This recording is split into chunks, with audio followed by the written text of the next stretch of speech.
morning, everybody. Kind of late morning now, at least for me. Not sure what time y'all are watching. Well, I was going to do a video on my Makita 7104. I'll admit I'm still kind of getting used to it, so I just thought I'd go through and show off the features, functionality of it, and some general things I have found so far.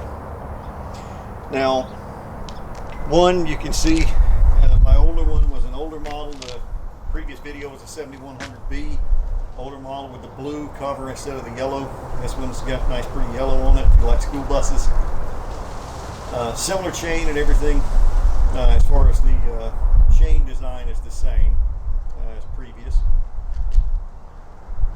Now, let me go ahead and I'll grab this. Move camera. Alright, follow along. So, straight from Japan, or at least that's where I ordered it from. Not sure where it's made. I believe it's still made in Japan. So this one's a 12 amp, 100 volt, 50 to 60 hertz. It'll still run on your standard North American 110 volt. It's not going to hurt anything. You're not going to kill it. Actually, I'll go back over here. So it's not going to kill it. So never fear. Now, let me come around to the front of it. Chain is basically the same as the one on the 7100B. Oh, come on, stop hitting me. There we go. Get that out. Similar design as far as, the basic chain layout and the bar on it.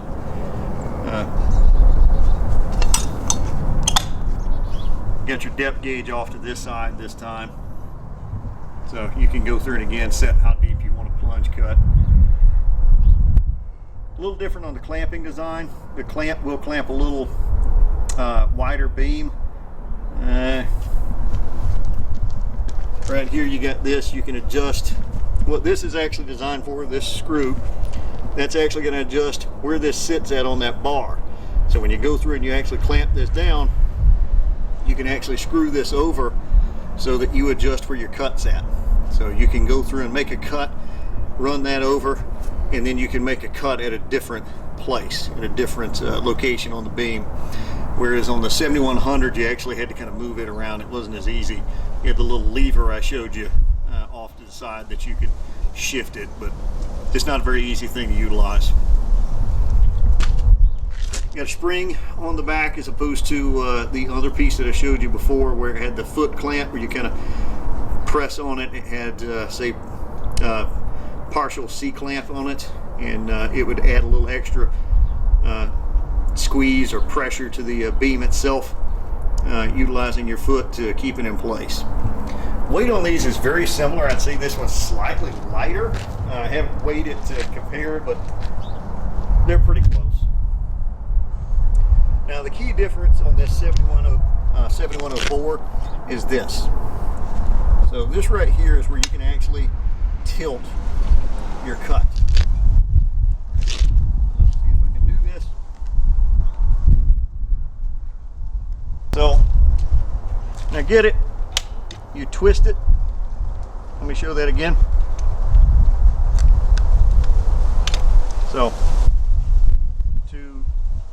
you would do your one cut straight down, and then literally push down on your right, lift up on your left, depending on your orientation on the tool, and it snaps. Now if you notice, there's a little there's a bolt that goes up from the bottom that this particular lock rests on. That adjusts how far over it's going to shift your head. Okay, so you can adjust how far over your next cut's going to be. All right, so that's the big change between the outside of the clamping mechanism. That's going to be the big change between the 7104, this newer model, and that 7100B that I showed you before. So the 7100B is just straight up and down, that's it. Technically this one little goes up and down, but you can angle it to get a second cut. So let me just demonstrate that real quick.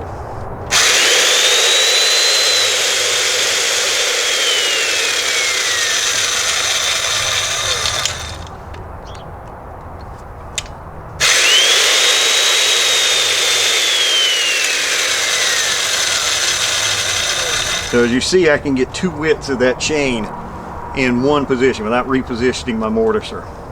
So that minor thing, believe it or not, is a big time saver. The 7100B, the earlier model, that is a huge time saver over, you know, a boring machine or just drilling it with a, you know, just a boring bit of some sort and then coming back and chiseling it out. It's a big time saver over that if you've got power out at that site. This is a big step up over that one from a time saving standpoint. It's noticeable. Now, we're not Moffell or Swiss Pro territory for automation, you know, if you're doing production work, but this is a pretty effective one. Both of them have about roughly 7 inches of plunge cut. I believe both of them officially are listed at 7 1/8 inch.